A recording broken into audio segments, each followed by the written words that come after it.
మహాకుంభమేళా భారతీయ సంస్కృతి, ఆధ్యాత్మికత, విశ్వాసానికి చిహ్నం. భారతదేశ పౌరాణిక సంప్రదాయాలు, ఆధ్యాత్మిక వారసత్వాన్ని జరుపుకునే వేడుక.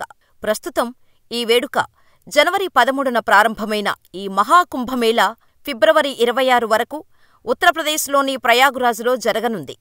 అందుకే ఈ ఆధ్యాత్మిక వేడుకకు కేవలం భారతీయులే కాదు, సాధువులు, విదేశీ ప్రముఖులు, సందర్శకులు పెద్ద ఎత్తున తరలివస్తున్నారు.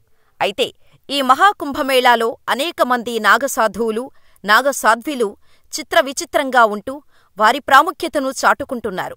ఇలా మొన్నటికి మొన్న గోల్డెన్ బాబా, అంతకుముందు ఒక అందాల సాధ్వి మహాకుంభమేళాలో సందడి చేస్తే, ఇప్పుడు మహాకుంభమేళాలో రష్యాకు చెందిన ఓ బాహుబలి బాబా, పావురం బాబా స్పెషల్ అట్రాక్షన్గా నిలుస్తున్నారు. వీరెవరు? వీరి ప్రత్యేకత ఏమిటో ఈ వీడియోలో తెలుసుకుందాం. రష్యాకు చెందిన బాహుబలి బాబా ప్రత్యేకత 7 అడుగుల ఎత్తు, కండలు తిరిగిన దేహం, అందమైన ముఖ వర్చస్సుతో అందరినీ ఇట్టే ఆకట్టుకుంటున్నారు.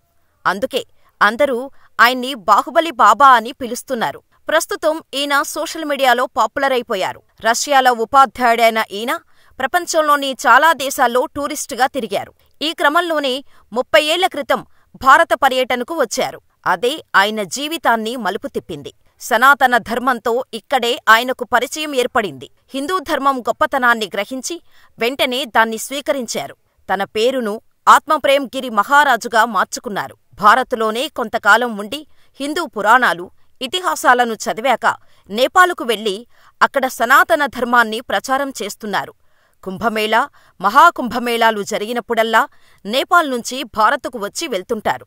ఈ బాహుబలి బాబా ఇన్స్టాగ్రామ్, ట్విట్టర్ వంటి సోషల్ మీడియా వేదికల్లో ప్రకంపనలు సృష్టిస్తున్నారు. వీటిల్లో ఆసక్తికర ఆధ్యాత్మిక ప్రసంగాలు ఇస్తూ ఉంటారు. ఈ బాహుబలి బాబా ఇన్స్టాగ్రామ్ ప్రొఫైల్లోని ఫోటోలను చూస్తే ఆయనకు వ్యాయామం, యోగా, ధ్యానంపై ఎంతటి ఆసక్తి ఉందో అర్థమైపోతుంది.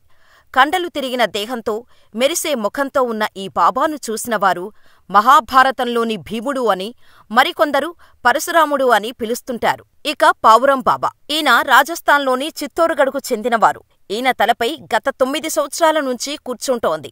అది ఎప్పుడూ ఆయనను అంటిపెట్టుకునే ఉంటోంది. ఈయన అసలు పేరు జునా. అఖారాకు చెందిన మహంత్ రాజ్ పురి మహారాజు తలపైన ఎప్పుడూ పావురం ఉండటంతో ఈయనను కబూతర్ వాలే బాబా అని ప్రజలు పిలుస్తారు. మహాకుంభానికి వచ్చే యాత్రికులు బాబాను చూడటానికి ఆసక్తి చూపిస్తున్నారు. ఈ బాబా తనకు జీవులకు సేవ చేయడమే లక్ష్యమని, ప్రతి జీవులో దైవం ఉన్నాడని, జీవులకు సేవ చేయడం సర్వోన్నతమైన మతమని, జీవులకు సేవ చేయాలని, ఇది ఒక్కటే తన లక్ష్యమని పావురం వాలే బాబా చెబుతున్నారు. ఈ లోకంలో ఉన్న సమస్త ప్రాణులకు సేవ చేయాలని, ప్రతి జీవిలో శివుడు ఉన్నాడని చెప్పారు. ఆవు, గోరు, నంది 3 సేవలు అత్యంత విశిష్టమైన సేవలు. మిగిలినవన్నీ అబద్ధం.